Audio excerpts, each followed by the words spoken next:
So I don't think you would expect a preacher to be reading the Congressional record, let alone the Congressional record from March the 3rd, and the year is 1933.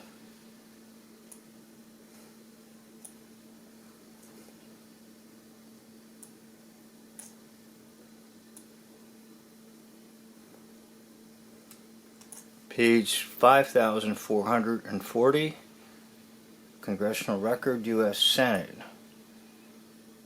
Now this concerns substitutes.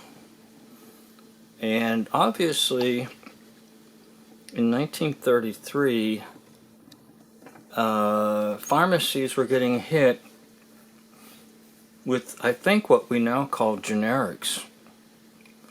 In other words, a manufacturer duplicating their work without stealing their secret formula and placing a home brand name on it,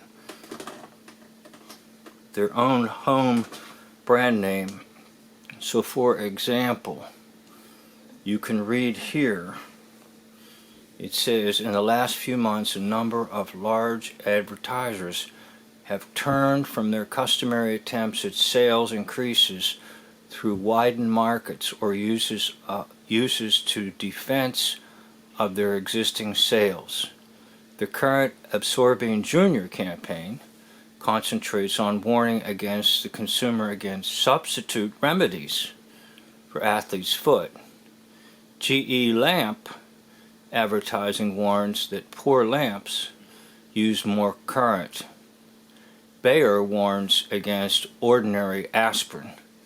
Pennzoil Motor, a new series, warns against widespread frauds practiced by the oil bootlegger. Listerine warns against questionable mouthwashes. Vapex warns against cheap imitations.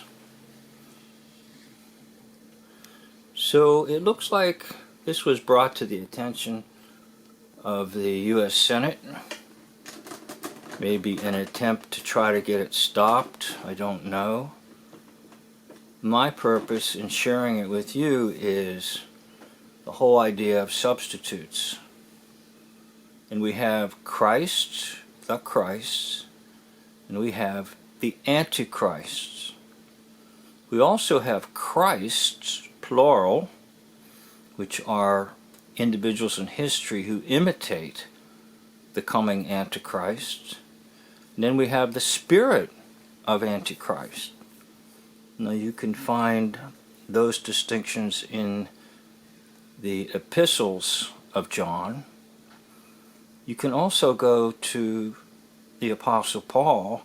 He talks about another Jesus, another gospel, and another spirit. In other words, there is a substitute campaign going on all the time in the spiritual realm. So this comes from the Congressional Record, March the 3rd, 1933, U.S. Senate. The Beware of Substitutes campaign.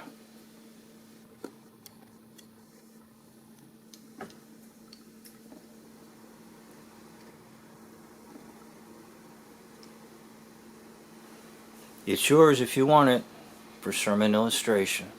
Thank you for watching.